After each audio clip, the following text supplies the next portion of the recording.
Okay.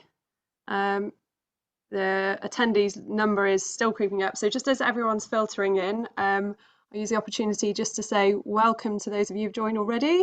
Thank you so much and good morning. I'm Caris Taylor. I'm the director of Albert, and just whilst everybody's logging in and settling down, I've just got a couple of housekeeping points to cover. So first off, Krishnan from the Albert team is going to be posting some links to our social media accounts in the chat. Please do feel free to follow, and obviously it's a good place to keep up to date with our events and reports, training and other activity. So please do follow. Also, I'd like to take the opportunity to thank our event partners. These include Sargent-Disc, Good Energy, Location One, CAMA and Green Tomato Cars. They make it possible for us to continue to run these events for free. Also, thanks to all of you who've already submitted questions before the event. If you haven't managed to, don't worry, there will be opportunity to submit them into the question box, and Trisha from the Albert team will be moderating these and raising them throughout the event. Trisha should pop up on your screen any moment now. Give us a wave, Trish. Brilliant. So, as many of you probably already know, we launched last year a news consortium to address the unique challenges of this particular part of the sector. And I'm delighted that Krishnan and Guru-Murthy, our recently appointed chair of the news consortium, will be moderating today's session. So many thanks to him and our excellent panelists. I'll now hand over to him to introduce you to them all. Thanks again for joining this important discussion, and I really hope you enjoy it. Thank you. Thanks, Caris. Good morning, everybody, and welcome to this seminar. Now, some of you will be very aware of what Albert's about, some of you won't. I mean, I'm chair of the News Consortium, which is really a meeting about how we as news broadcasters behave in our own newsrooms and as we news gather. So trying to be as as sensible and as climate friendly as we possibly can, and try to get newsrooms to move towards net zero over a period of time. This particular discussion is about news content, and it's not intended to tell anybody what to do or what we should be broadcasting or how we should be broadcasting, but it's intended to inform the discussion around what we do, the discussions that we all have in all of our newsrooms. And obviously it has to sit within the framework of what news in Britain has to be, which is to be regulated, to be impartial, not to be campaigning organisations, but to different degrees, to educate and inform, to engage the public in big matters of public policy. And you can see how all of us have been involved to greater and lesser degrees at engaging the public and engaging big messages over the pandemic. And I think as we get towards COP26, we're all likely to be doing a lot more of that on climate change, and we already have been over several months. So we've got a very interesting panel who are here to challenge us and to make us think a little bit and to inform what we do as news broadcasters. And I'm going to get them to introduce themselves to you one by one. Let's begin with someone who's probably a very familiar face to most people watching this. Allegra Stratton. Good morning, Allegra. Hi, Krishnan. I'm just doing the unmute and the starting of the video. There, hi. Not that hard. Hi, Krishnan. Do you want me to introduce myself? Yeah. Okay, hi everyone. My name is Allegra Stratton. I am the Prime Minister's COP26 spokeswoman. As Krishnan alluded to, before I went into government, I was the national editor at ITV News, and before that at BBC Newsnight. So I have some experience of what you are all doing as you look ahead to COP26 and try to think about the best, most impactful way for your newsroom, your team to cover these incredibly demanding issues of climate change, but not just climate change, but also net zero and how we will all be changing the way that society is run ahead of 2050. The net zero target is for 2050. So I can go. Do you want me to go further than that, Krishnan? Or... No, that's fine for now. I'll come back to you with some opening thoughts in a moment. Yeah. Next with us today is Paddy Lohmann. Paddy, good morning. Good morning. Hi, everyone. It's great to be here with you.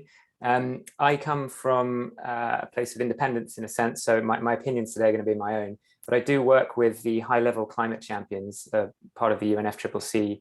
That's essentially the group that represents non-state actors in the COP26 process. So everyone that's not a government, so businesses, cities, regions, finance, etc.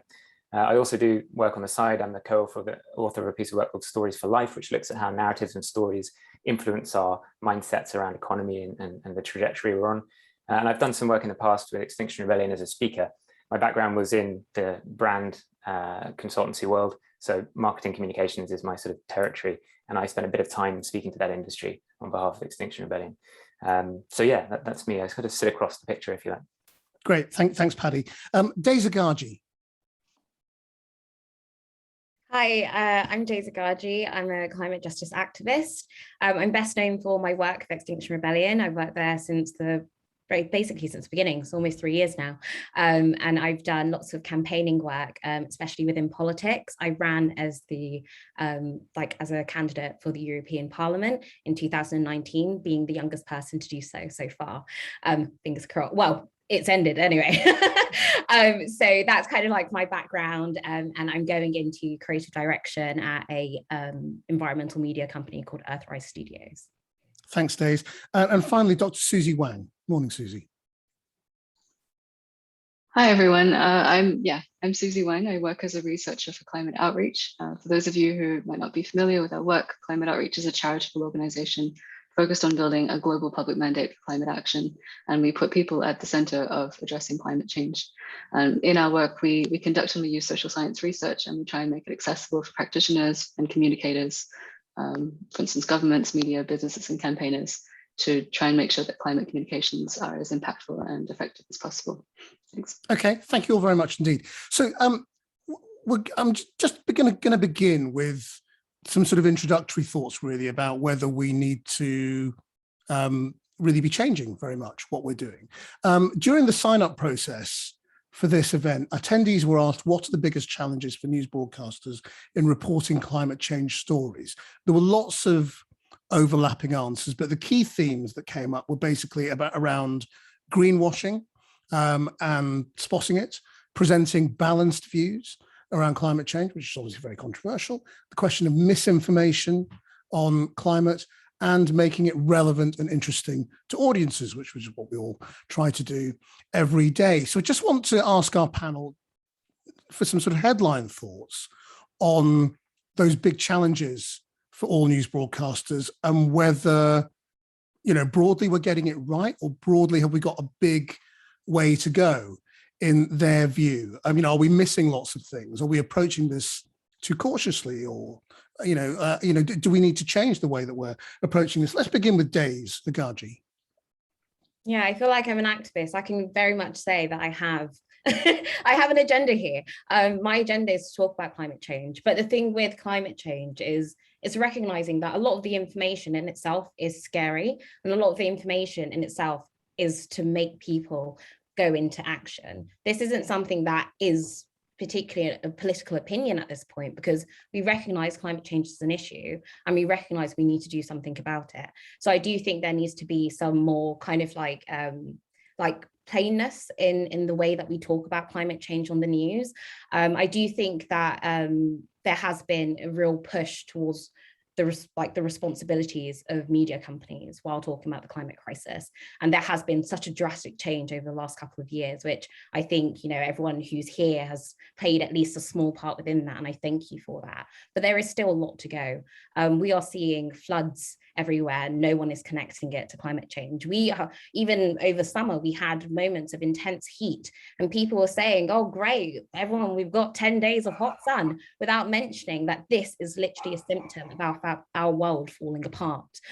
So I do think that there is some changes that still need to happen, and I do think that the media has a responsibility to do that, because for the vast majority of people, this is the only education platform that we have to our hand every single day. And there is responsibility in holding such power. Thanks. Paddy, I mean, John, what are your thoughts on this? And do you recognise that debate about climate change and about net zero has changed? In that we don't debate whether it's a thing, we tend to debate how to get there. Yeah, I think that's a really crucial point, Krishnan. And the debate is sort of fairly resolved, I think, at this point, from the point of view of science. As a scientist said recently in response to the AR6 report that I'm sure we've all read and felt rather worried about, it's warming, it's us, we're sure, it's bad, we can fix it. It's sort of pretty clear at this point, right? So in terms of debate, it does become about how do we do this, right? We have a very clear mission at this point for humanity, which is that we need to, at the very least, halve emissions by 2030 globally, which means a global reduction of 7% every year, at least, right? And others like PwC, that progressive bastion, that group suggests it's 11 to 12%. So we've got a lot to do. What we need to be having as a conversation now is, what will it take to do that? How do we achieve that? How do we achieve the government's target of 68% reduction here by 2030? What is in the way of that? How is that a goal that we all are working to? And if we're not working to it, we're probably in the way of it. And that would be a very, very dangerous thing to be in the way of. And just broadly, I mean, as you see the way we are all covering these questions at the moment, I mean, what do you think? I mean, do you think we're getting it right? Do you think we're getting it wrong? Do you think we're doing too much, too little? Are there huge things we're missing? I think I echo Daze to some extent. There's been great progress on this, but I also think that it's nowhere near present enough in what we're talking about most of the time.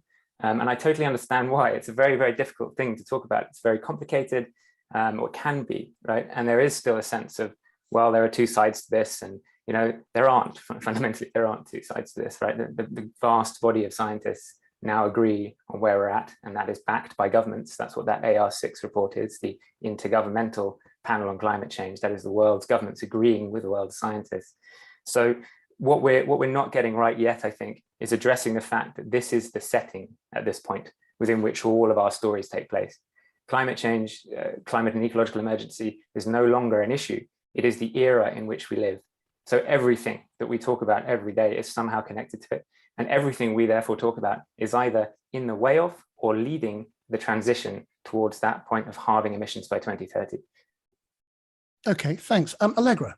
Yeah, lots already been raised by Paddy and Daze. I mean, the IPCC report, but also COP President Designate Alok Sharma, and indeed the Prime Minister over the summer when he issued a video message off the back of the IPCC publication, that those people have, and those organisations have already made that link, Daze, between the extreme weather events plural that we've seen over the summer and climate change. So I think that the kind of consensus is there that the extreme weather events of recent weeks and months, starting with Germany, significant horrendous damage in Germany, and then Canada, and indeed torrential rain in London. The links have been made.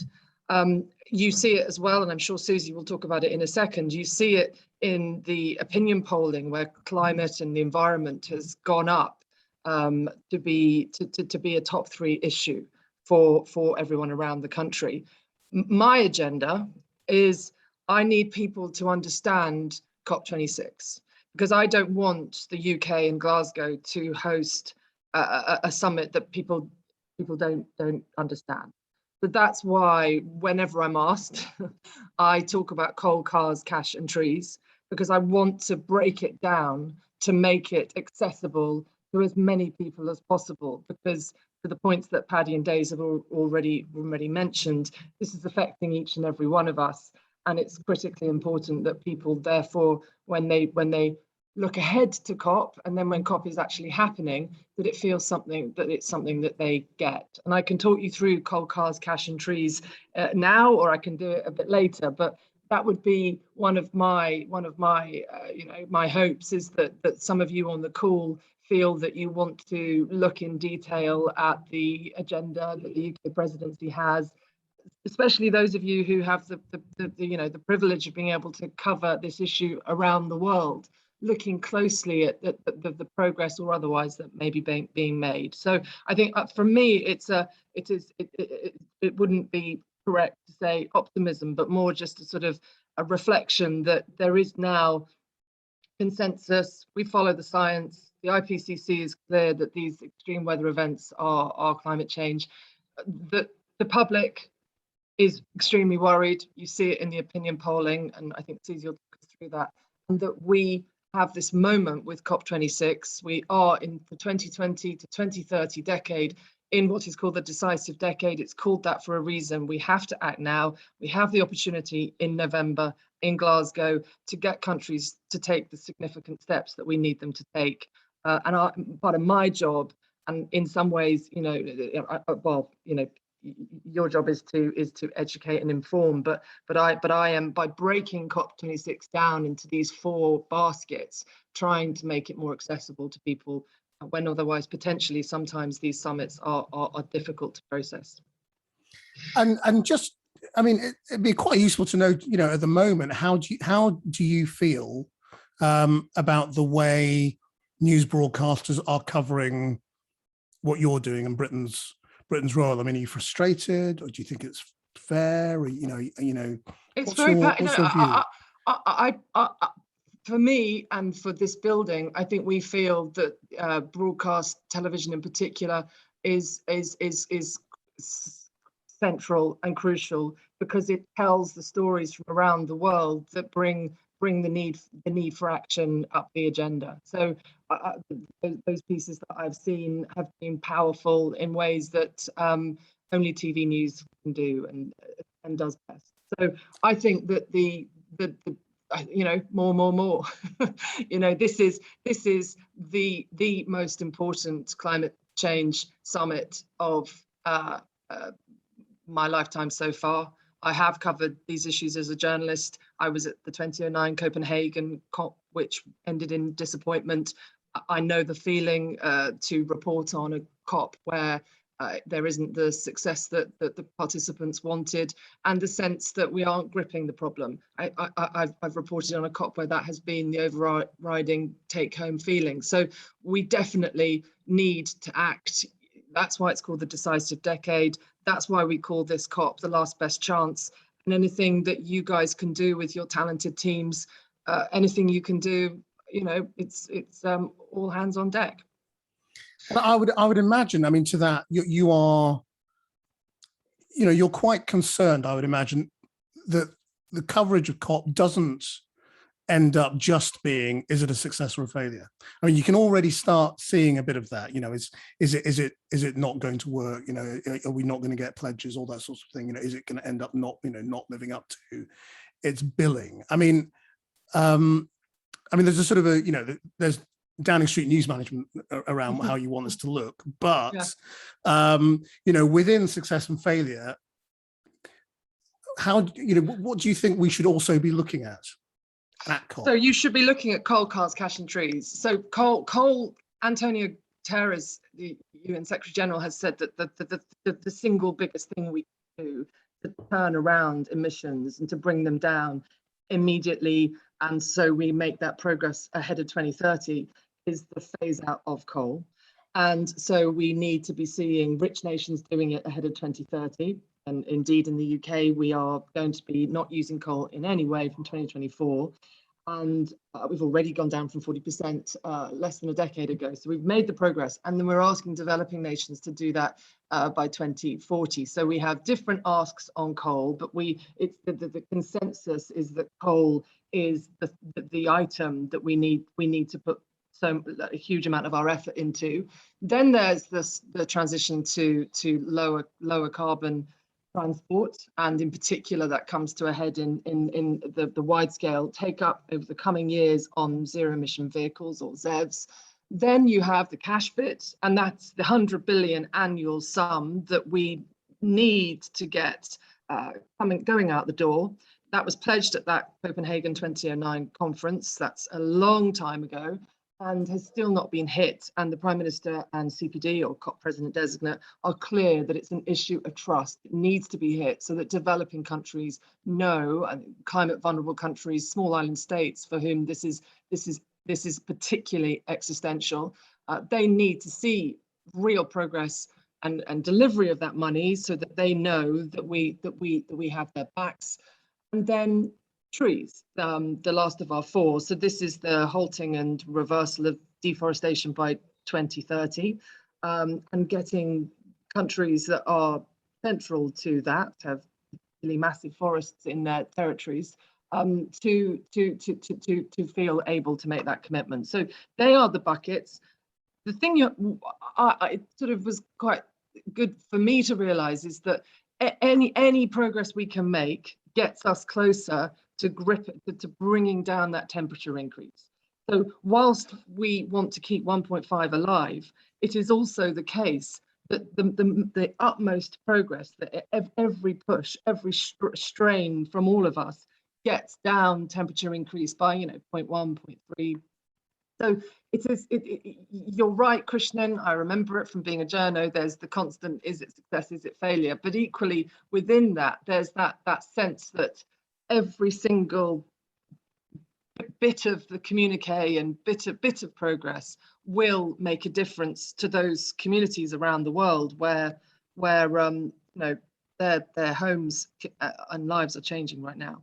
So it's trying to get people to see the subtlety, isn't it? I mean, I'm sure we'll explore that a little bit more in a bit. But let's come to Susie Wang. Now, Susie, you've done a lot of research into sort of audience segmentation and, how different messages are seen by different types of people.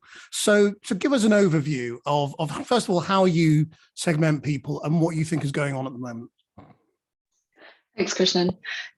So last year, Climate Outreach released a report called Britain Talks Climate, which some people might have received the link to prior to this call. What we did was we grouped people in the UK based on their core values, things that they find most important in their lives. And it turns out these are actually a pretty good proxy for their attitudes and their views on other things too. So things like climate change, but also democracy, leadership, immigration, and other kinds of issues. And one of the things that we found is that current climate communications tends to speak to only about 12% of the population. So the group that are already convinced, that are already very politically active and vocal and care a lot about climate change. But there are 6 other segments of roughly the same size that have quite different views and different approaches and values to reaching them. One of the things that sort of speaking to what Allegra was saying about COP26, we've just done some polling that's going to be released next week on COP26. And what we find is that, first of all, there's quite a low level of awareness of COP in the UK public. People generally don't know what it is. And when they do hear about it and hear what it is, they want to know more. They want to know what it means for them and why it's so important. Another thing that we found is that people have quite a global view when it comes to these things. They recognize that this is not something that the UK can do on its own. We should do our bit, but so it takes the effort of all of the countries around the world. And there's quite a lot of support for things like aid to vulnerable countries as well, to make sure that we can reach those goals. And ultimately, with the right messaging, even sort of more controversial or difficult policies, people can be shifted on those. People can be shifted on things like whether they're willing to reduce their meat consumption or travel in certain ways. These sort of actions that are really meaningful in creating changes to our emissions. There's an assumption in a lot of the debate that ordinary people are skeptical about changing their behaviour. And are very worried about the cost to their own households. To what extent is that true? Yep, I think that's a really good question, and definitely the case that fairness is a big concern for a lot of the segments. But at the same time, people really want to know what they can do. The sort of climate emergency bell has already been rung, but right now people want to know what are the tangible actions that can be taken, not only from their side, but also from governments, from businesses. And it's important that these actions are fair, that it's not just put on one group or another, because these individual and community and systemic changes are all part of it. They're all interconnected. And while individuals can change their behaviors, some behaviors can't be done unless there's also government support. You can't cycle to work if there are no cycle paths. can't live in a more sort of energy efficient way if you can't afford the retrofitting that will allow you to do so. So those things need to be done in concert. And I mean, I'm interested in what you said about sort of the lack of awareness around what COP26 is. Is there anything more you can say about that? Because I mean, a lot of us, so you slightly tear your hair out because we talk about COP26 on my program, every day or every other day. And maybe it's just that we're assuming too much. We're assuming that when we say COP26, people know what that is, and they don't. And maybe we need to do the explanatory phrase afterwards, the global conference, to try and get international agreement on climate change or whatever it might be, every time.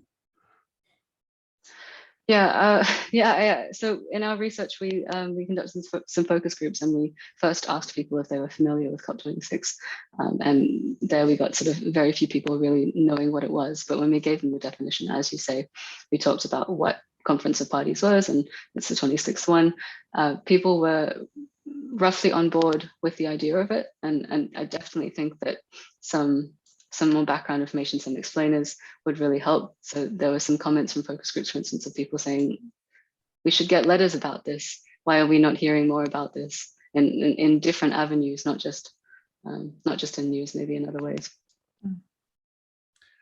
And so do you feel, what's your overall feeling about the way the news is approaching this at the moment? I mean, are we in general assuming too much knowledge from our audience? Do we need to sort of go back to sort of first principles? How much do we need to sort of keep repeating? And what do audiences think that we are saying about things like extreme weather events and flooding, and and what the link is, or what we're saying the link is when it comes to climate change? Yeah, quite a few questions in there. So I think in terms of the extreme weather events, I think broadcasters play such a crucial role in connecting people's understandings of these events with climate change. It's, people go to the news to hear about these things, to hear about where it's happened, what's happened, and why it's happened as well. And if you're reading the news about a condo, for instance, in Florida that has collapsed, you read about the causes of that. If you read the news about an explosion somewhere or people getting sick, you will also hear about the causes of that. So emphasizing the causes or accelerants of these extreme weather events all around the world as being related to climate change is extremely important. And I think being sort of, I'm speaking from someone who's worked in the climate change area for a long time. I have a lot of sort of background knowledge that I often can forget that other people don't have that. So it's always worth taking a step back, I think. Daze, can I bring you in here? I mean, what do you think about the level of communication within broadcasting at the moment, and what are we missing? Well, I think that it's just not really enough. But at the same time, as I said, like, I do want to acknowledge the good work that has been done. So it's not just saying it's not enough, because I know some activists do that sometimes. But it's by acknowledging that a lot of people don't make the connection between climate change and the weather. A lot of people don't understand climate change because it is very difficult. And I feel like the news is meant to be there to do this education, especially for people who aren't in education, who don't have any access to anything else but the news. So I do think that there is a lot of conversation to be had about that. But then also, as I'm seeing in the questions, there is a lot of conversation to be had about asking our governments to put things in place. And as Susie has already clearly said, there is this link between there's only so much an individual can do. And I see a lot of conversations on the news around climate action, solely focusing on the plastic cup and plastic straws, when we know, if we have to be quite frank, that that's a very small fraction of the larger issue that we have here. And we know it's the corporations that are polluting our oceans, our lands. We know that they are the ones that are emitting, and the only people, I can't individually tell Coke to stop doing it, but our governments can. And I do think that there needs to be a little bit more of some accountability, I feel. And even we're talking about in the comment section about bringing in the ideas of like new oil drilling when we're trying to get to a sustainable society. We know this is ludicrous. Where's the accountability? Where's the conversations had? And where's the explainers to the general public about why this is happening and why this is unacceptable? Right, but from an activist point of view, when you're trying to get on the news, I mean, at the moment, activists are trying to get on the news by disrupting life and protests and bringing Oxford Circus to a standstill and, you know, all those sorts of things. I mean, do you feel that's an effective way to get your message over? Or is it actually a potential distraction to be honest, to the messages? No activist wants to glue themselves to a road. Let's be very frank here. We are doing this because we have no other choice to, and that is the problem. We shouldn't have to do this. There should be something like the whole point of the social contract is we give away some of our rights in order for our governments to protect us.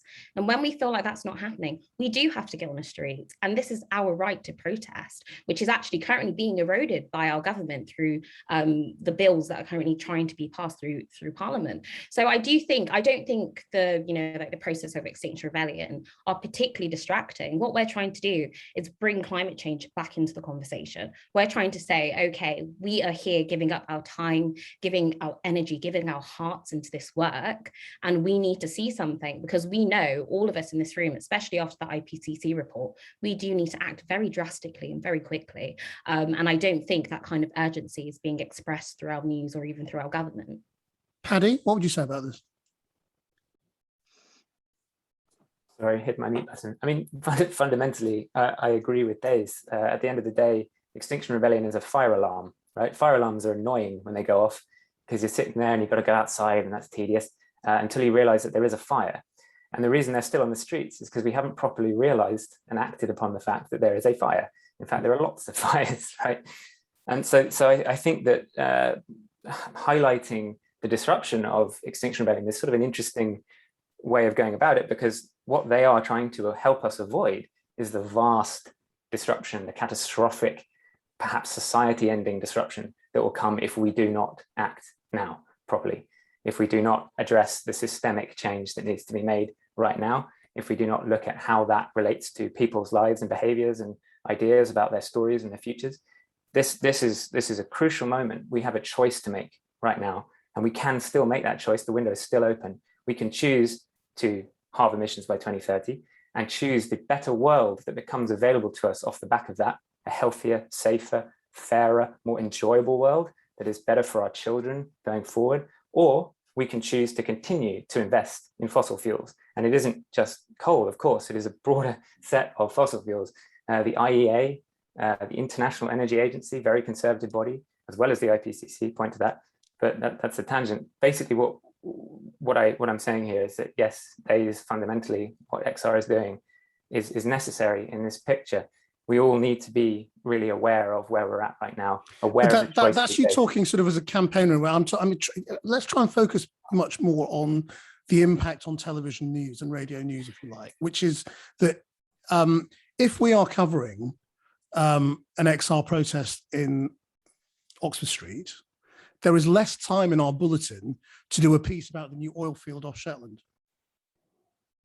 That's a crucial point. But I guess one way of thinking about it is, what are XR talking about? Rather than talking about what they're doing and disrupting people, why are they doing that, right? Why don't we talk about that? Why don't we talk about why they're there? And particularly at the moment, in this rebellion, the impossible rebellion that's happening over these last 2 weeks, they are there to deliver the same message that the International Energy Agency, that very conservative body, and the IPCC are delivering, i.e. no new fossil fuel investment.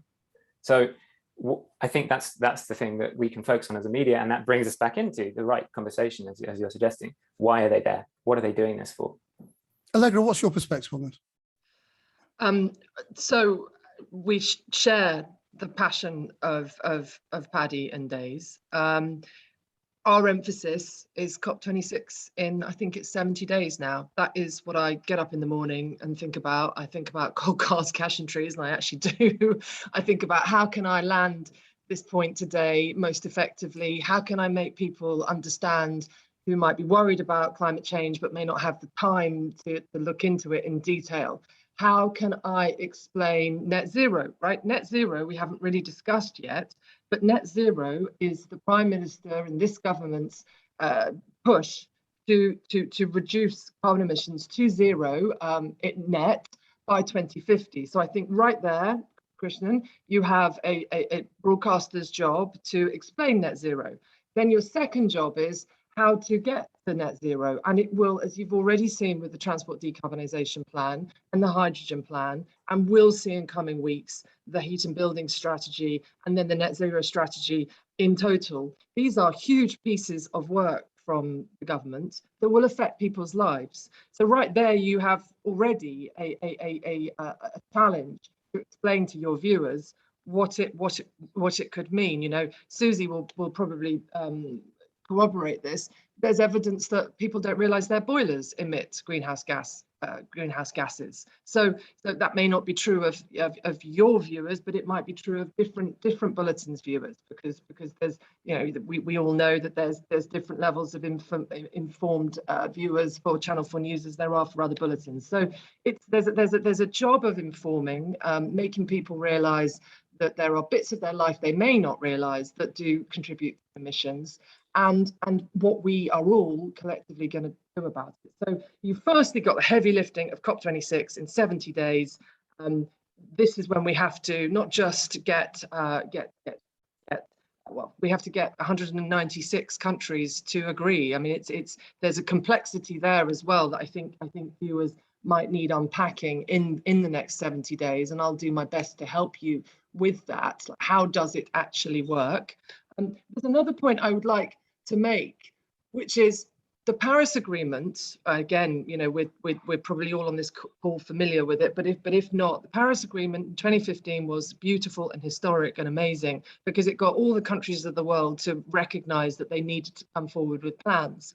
What is different about COP26, the one that we're about to go into, is that this is the moment when those plans have to actually be detailed.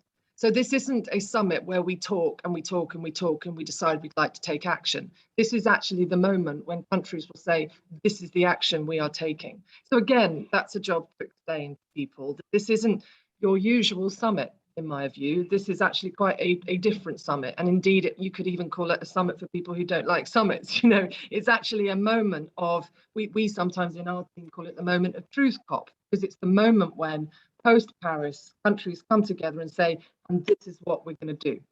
So I think you've got job, we all have, it is my job, it's my job, right? So we're doing this together to explain the process of COP26, the stakes of COP26, and also what we are doing to ready our society and our family and friends and communities to lower emissions. And you've seen it with government strategies over the last few months, and you've got another couple to come.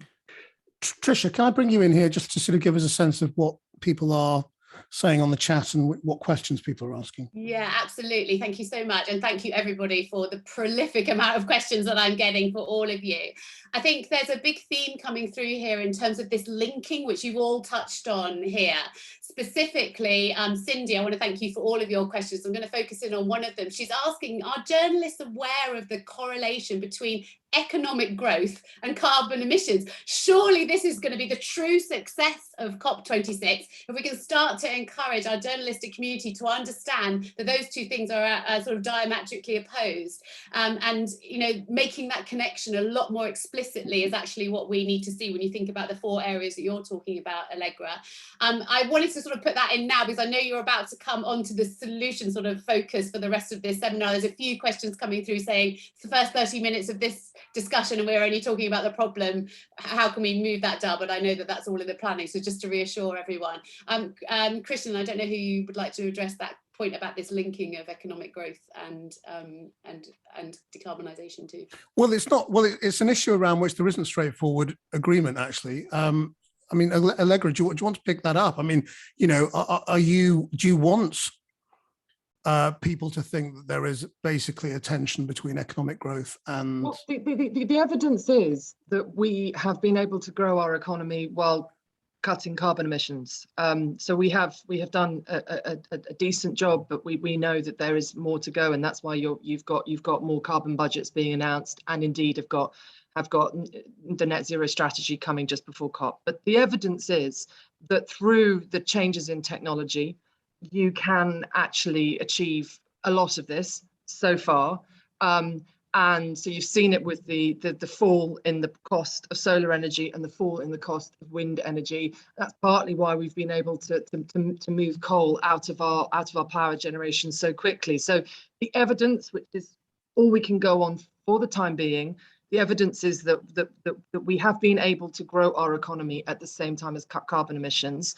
That all said, that is why we are coming forward with these strategies to demonstrate how we're going to be cutting and lowering emissions to net zero by 2050, because we need to show the market what our expectations of them will be.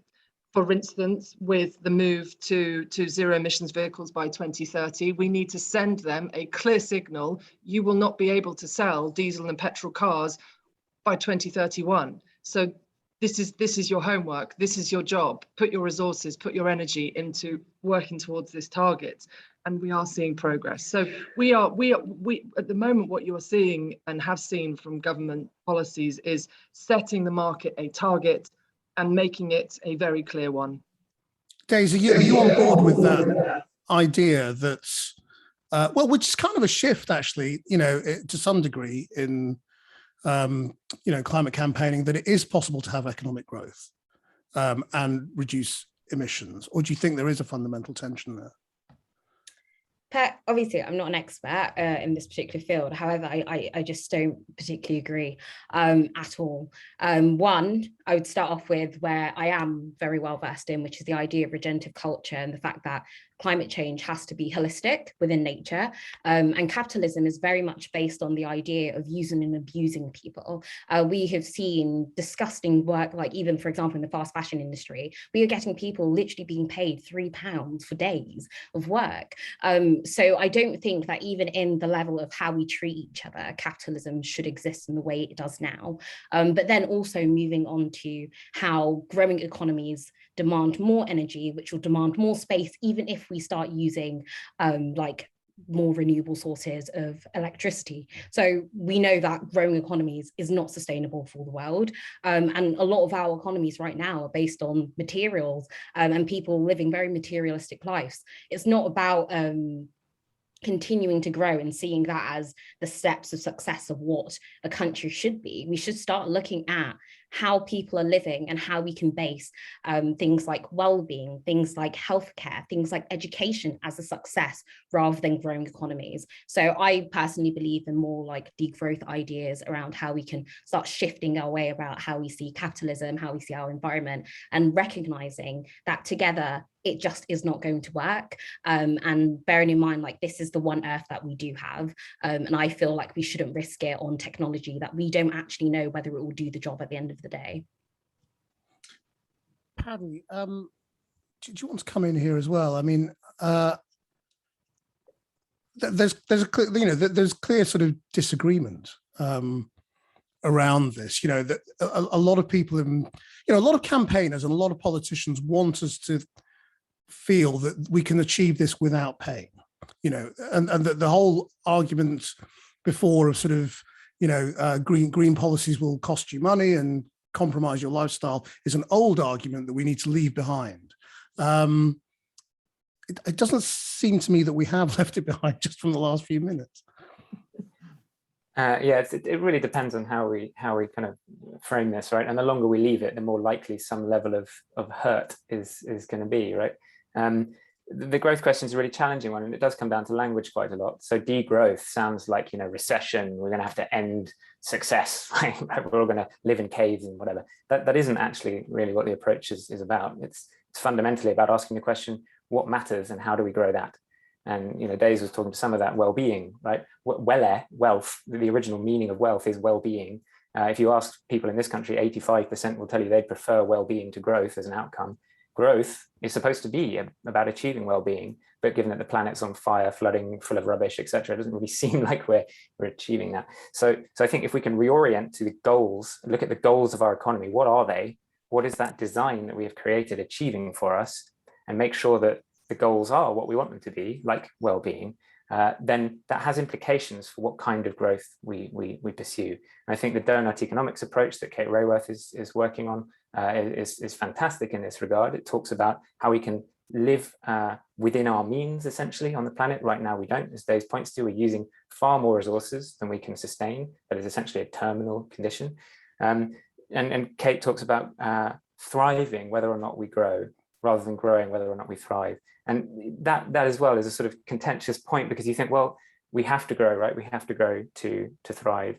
And the point here is, we have to grow what, I think, is the question we need to ask ourselves. GDP as a metric that we currently organize ourselves around, it essentially values the destruction and the death of things more than the life of things. The tree that we need to breathe and live on our planet, the life we need to live, is worth more dead than alive, according to GDP. That is as a design that is no longer fit for purpose. We can redesign it. The designs are there waiting for us, and they lead to a better quality of life. I think that's the conversation we really need to be having. What are the goals of our economy? How do we make sure that we design that so that it gives us what we need? I mean, I should just mention, I mean, within the Q&A, I mean, you can probably all see, but I mean, all the chat, there are a lot of questions and challenges to broadcasters themselves. Obviously, we don't have broadcasters on this panel, but I mean, it's worth me sort of reading them out to broadcasters who might be watching or will watch this afterwards, which are comments like, why is the prominence of climate change on news headlines not proportionate to the threat? This is from Naomi. He says the public's understanding of what's important comes from the daily headlines on PSB flagship news programs. Climate change has at best a middling profile on these programs. And also quite a lot of questions sort of demanding that journalists hold politicians to account and challenge dominant narratives. I mean, Allegra, again, I mean, how are you going to approach this going into COP26? That there are going to be questions about hypocrisy, things we're doing wrong, things that, why are we still commissioning new fossil fuels, et cetera, and why are our, strategies on things like home heating being published so late? Now, do you accept that, there's going to be this sort of this tension around, what you're doing, while also sort of quite a positive role in terms of communicating the key messages? God, there's so much to say. This is proving a pretty interesting event. Firstly, I'm assuming that the broadcasters on this call are about to start their COP26 coverage, and if they're not, I mean, my assumption is around now will be when we will start. I don't know this for sure, but I would have, with my old hat on as someone who's been in a couple of newsrooms in my time, I would have thought that now will be the moment when you start to say, this is what it is, this is how it works, this is what we need. And also some of the storytelling that Paddy's talked about around people in this country, in the United Kingdom, already having to adapt to climate change, as well as I talked about, those small island states for whom this is a question of going underwater or not going underwater. There's a number of challenges to me. Firstly, I just want to come back on this point about balance and about values. And that's the trees part of coal, cars, cash and trees is partly about this. This is about, we need to keep trees in the ground where they are because they are our nature-based solution to this issue. And is about valuing, and so much of government policy is about valuing the role that nature, if it's left where it should be, can play in helping us with climate change.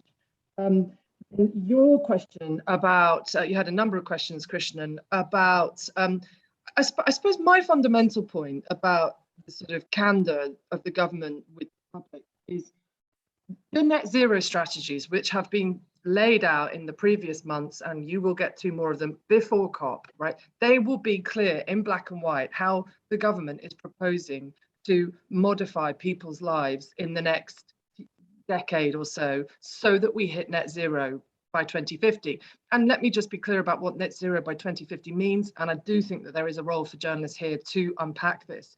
It means that we will not be producing greenhouse gas emissions in 2050. That is something that is within our lifetimes. It will affect our children's lifetimes and their quality of life, and whether or not we are having these debates in the next 10, 20 years.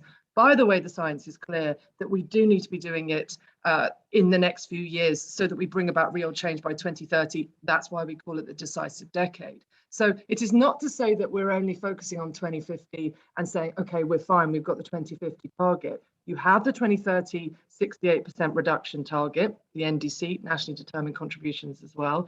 You then have, which was just voted through by Parliament in the last few months, the 78% reduction by 2035. We have a number of nearer term staging posts to get us to 2050. I think of them as like a glide path to make sure that we're on track. You also have all the work that the Committee on Climate Change is doing. It's superb stuff. If you haven't read it, go and read their reports. They're very, very, very layperson friendly, and they're very, very clear. They challenge us. They challenge other parts of community of the climate change community all the time.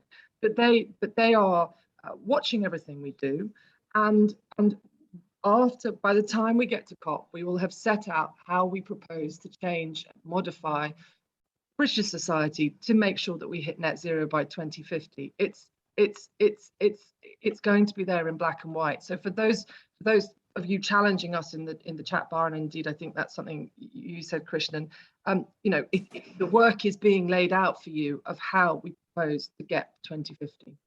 Susie, I suppose the question is going to be also about the timeline, and the comparison that sort of springs to my mind really on this is COVID. The coverage of the pandemic has led to a very, very deep understanding and engagement by the public around policy, particular measures, vaccination, quarantine, even the timing of these measures and all those kinds of things, so that your average pub conversation now on COVID is extremely informed. And that's kind of the level we need to get to with the climate change conversation. And some programs are approaching this different. My own program has taken a very different approach. We did our first COP26 special, 6 months before COP, and we've done several. But I accept that we're a relatively small part of the news, environment with a smaller audience than many programs. And I suppose the question is, whether as news broadcasters, we will get to a point where we are covering this sort of in the same way as the pandemic, because obviously as an emergency, it's every bit as serious and arguably more. Yeah, Krishnan, I would agree with you. I think one thing that we've learned from the pandemic is that the public does seem to have an appetite and also capacity to understand a lot of the complexities around these issues. And definitely something that we could build for climate change would be some sort of communications infrastructure around these, maybe, regular briefings or things like that that can engage the public in all aspects of climate change that are relevant to them. Okay, Tricia, give us a question to throw to the panel really on solutions then. Well, really interesting actually, just to pick up on what you've just been both talking about, Allegra and Susie. I've got two competing questions here, so sort of doing the journalistic thing of giving you both. In the pre-issued questions we had, somebody talked about the need for the news to de-jargonise and actually do the opposite of what we've just been saying there in terms of the public's ability to learn and understand new phrases. But then the questions coming in the event today, there's a lot of talk about how we engage with the more sceptical segments of the UK population so that they can understand that some of the issues that are perhaps more important to them in their day-to-day lives, whether they be injustice, working conditions, poverty or well-being, are actually linked with climate. And maybe there's a job for journalists to do there to help those segments of the community that we're dealing with here understand those links more explicitly. I think it was specifically addressed to you, Susie, as well as that question. So, well, Susie, let's start with that. Dealing with the more sceptical sections of the public. Sure. So what we found in our research was that there are actually very few genuinely skeptical audiences within the UK anymore. So quite a few of the segments that we found are concerned about climate change, but preoccupied with day-to-day concerns that they don't have time to engage. There are some groups that feel alienated and left behind by the way that progress is moving forward and not seeing themselves in these stories, in the solutions as well. And they're not being approached to be involved and valued. There's one segment, for instance, that is older and mostly voted Leave and tend to vote Conservative, that are actually extremely concerned about climate change, and particularly in terms of corporations shirking responsibility and the individual having to pay too much, and skeptical about elites acting in their own interests. Each of these groups needs to be reached in slightly different ways, in ways that appeals to their values, and also in ways that they, where we can highlight actions that are being done that genuinely reflect their concerns. Paddy, what do you think about engaging more skeptical sections of the audience? We should also say, I mean, by skeptical, we may not be talking about people who are actually skeptical about whether, about climate change, but what we're seeing the beginning of, certainly in politics, is a group of politicians, and they're many of the same people who were involved in holding the government to account over Brexit, who are now getting exercised about the costs of things like changing home heating, and what the Treasury is likely to say about that, the transition to to net zero, and what it's actually going to cost households in terms of their heating bills and all those sorts of things. So that's where we may see more skepticism. These may be people who accept that climate change is an emergency, but who are skeptical about the solutions that are being proposed. Yeah, and I think it's important to look at where that's really coming from, right? In response to AR6, there was a fairly, what seemed to be, coordinated response that was pushing exactly that narrative, i.e. it's going to cost too much. What about China? And actually, as Susie's pointing out, most people aren't really there, but if they're surrounded by that constantly, then they will get there, right? And we need to be quite careful about that. And the reality is that that narrative that's being pushed out there, being quite blunt about it, is being pushed out by people with self-interests that are directly opposed to us doing the right thing here. They are playing a very dangerous game in that regard. And they're also peddling rather untrue statements. So yes, it's going to cost us something. Investments always cost us something, right? Houses cost something, but we need them to live in the same way that we need decarbonisation to live. But they are investments, and they are investments in a better future for us.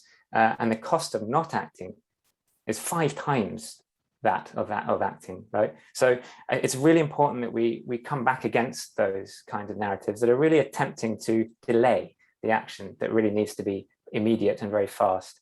And some people have described that as predatory delay, again, because if you look at who is pushing it, you can see behind them various money or whatever it is that is trying to encourage them to push that out there.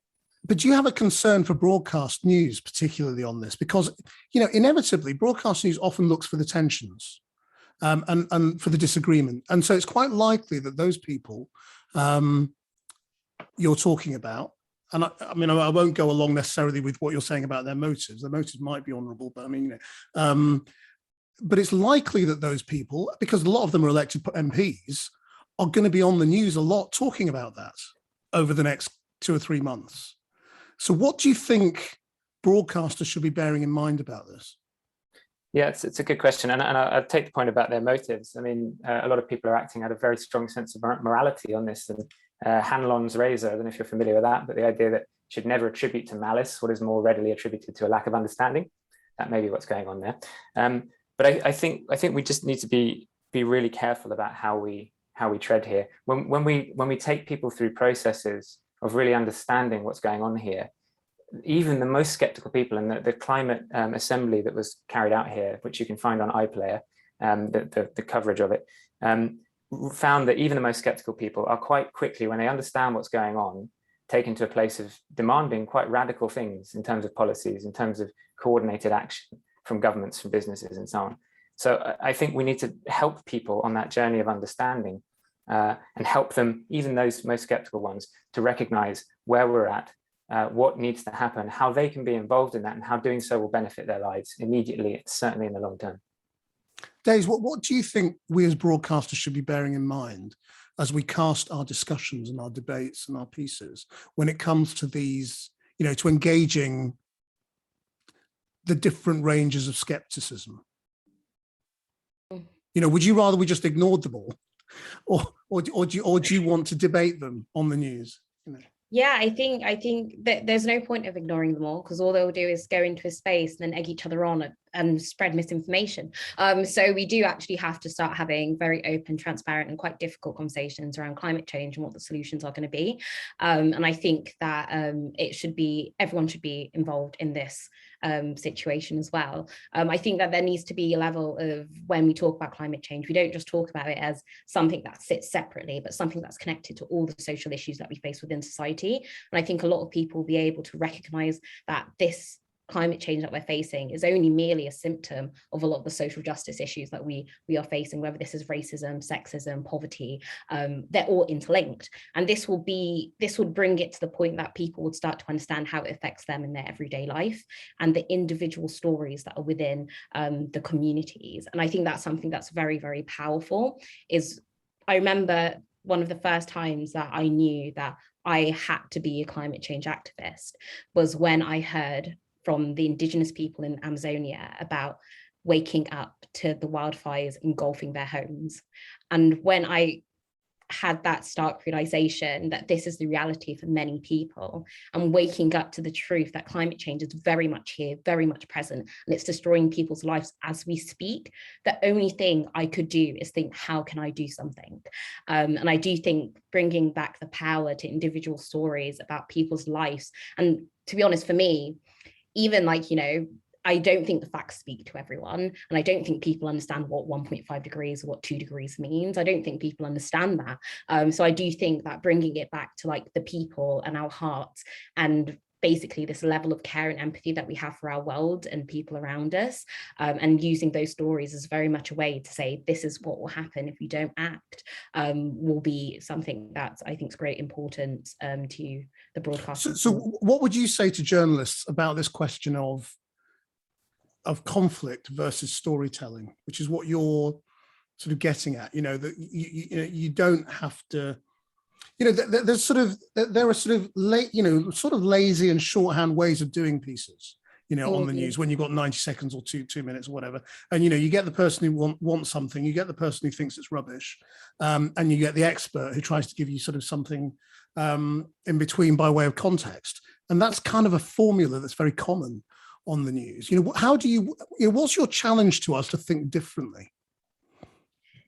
Well, I think, to be honest, I think a lot, especially I remember the first couple media interviews that I did at the beginning of my activist career, I would be put on with someone who didn't want to hear about climate change, often very much outrightly denied climate change as even being a thing. And I think that this kind of adversary kind of representation of what's happening on the news needs to stop. We need a place of where there is information and there is actual respectful conversation around possible solutions within people. And I do think that the news does need to start bringing on, as I think even said in the comments earlier, bringing on corporations. And in the same way we asked Extinction Rebellion, why are they doing this? Why are they disrupting our lives? We need to start asking polluters, why are they doing this?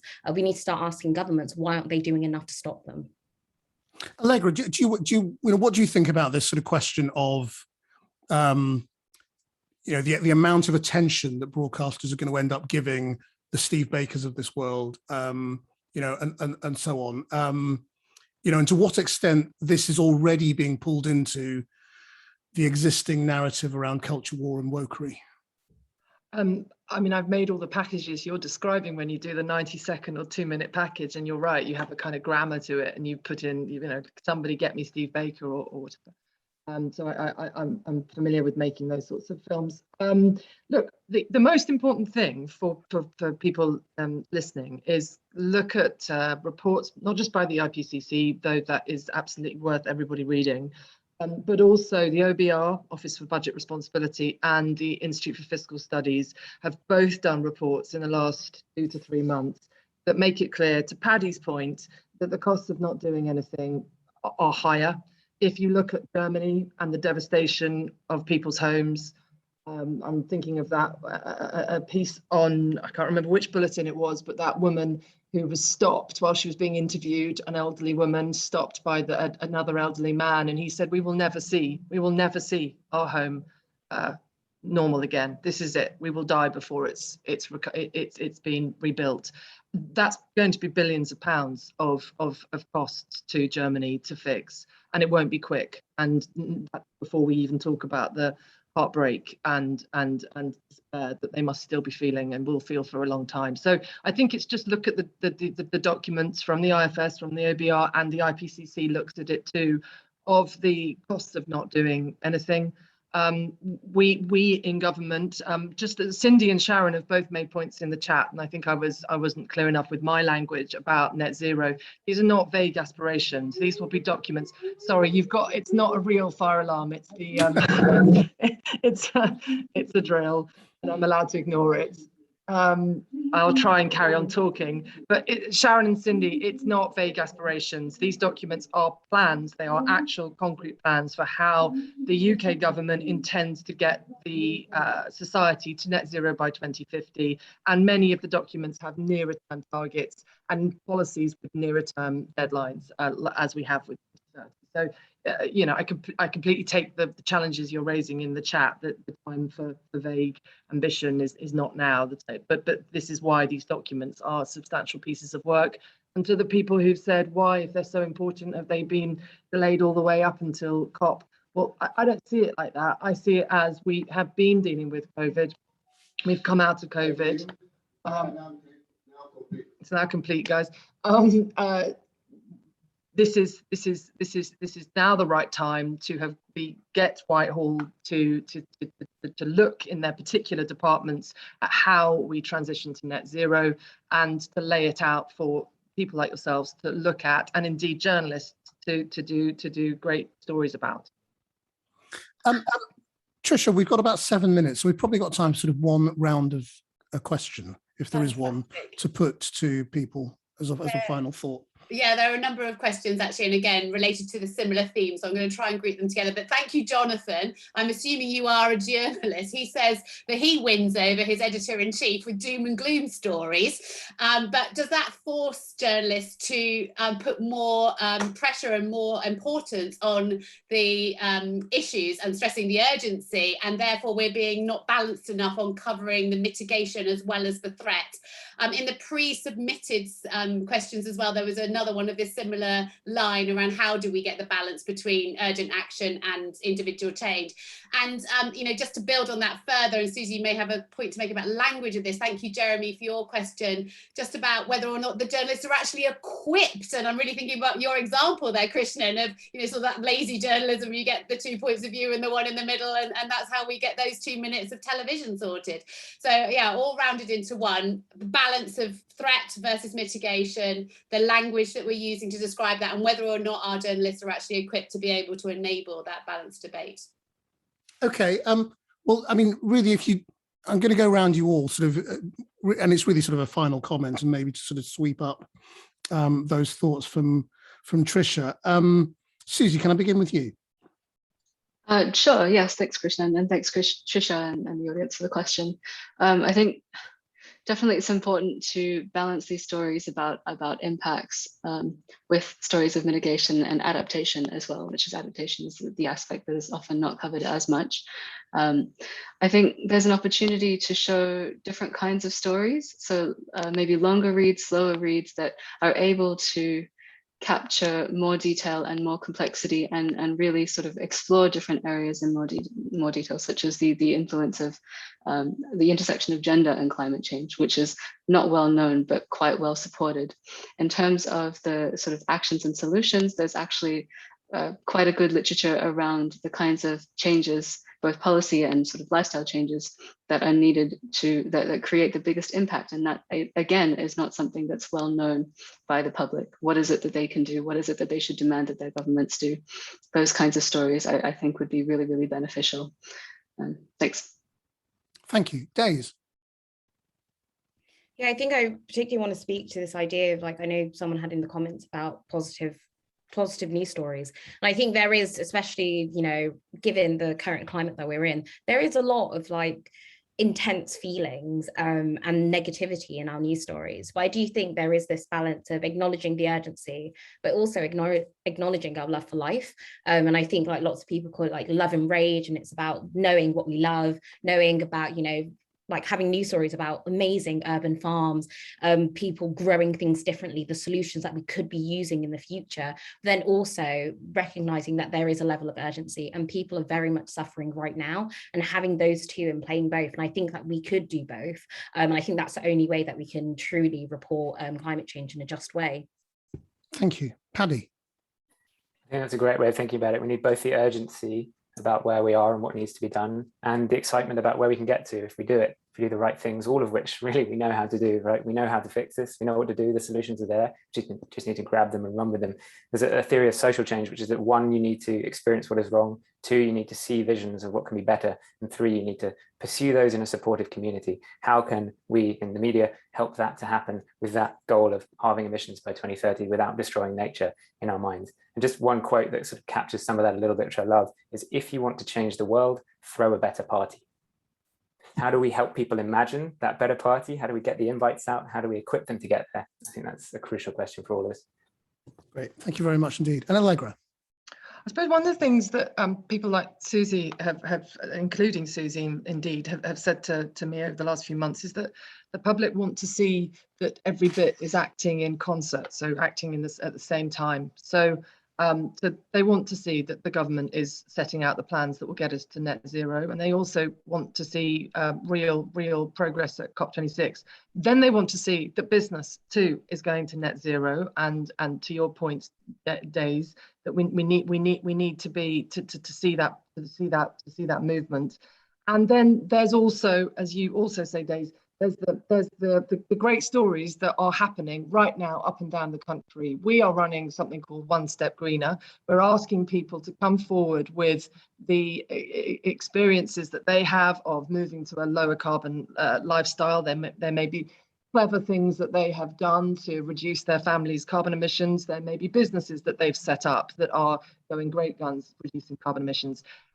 You, as broadcasters, could tell some of those stories. Look at the movement that is already happening, sort of hidden stories around the country of people moving to a lower carbon life already, that we could all learn from and potentially adopt into our own lives. So it is that balance, but mostly for me right now, it's 70 days to COP26. It's coal, cars, cash and trees.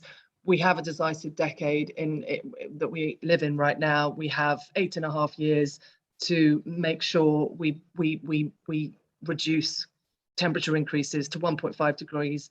We have our work cut out, and we need COP26 to deliver. Thank you all very much indeed. I think that's been really useful. I mean, obviously we're scratching the surface here, but it's some useful thoughts for us all, and I hope you've enjoyed taking part. Thank you all very much indeed. No doubt see you all in Glasgow. I'll be driving my electric car there. So I hope you've enjoyed this session. Thank you for joining us.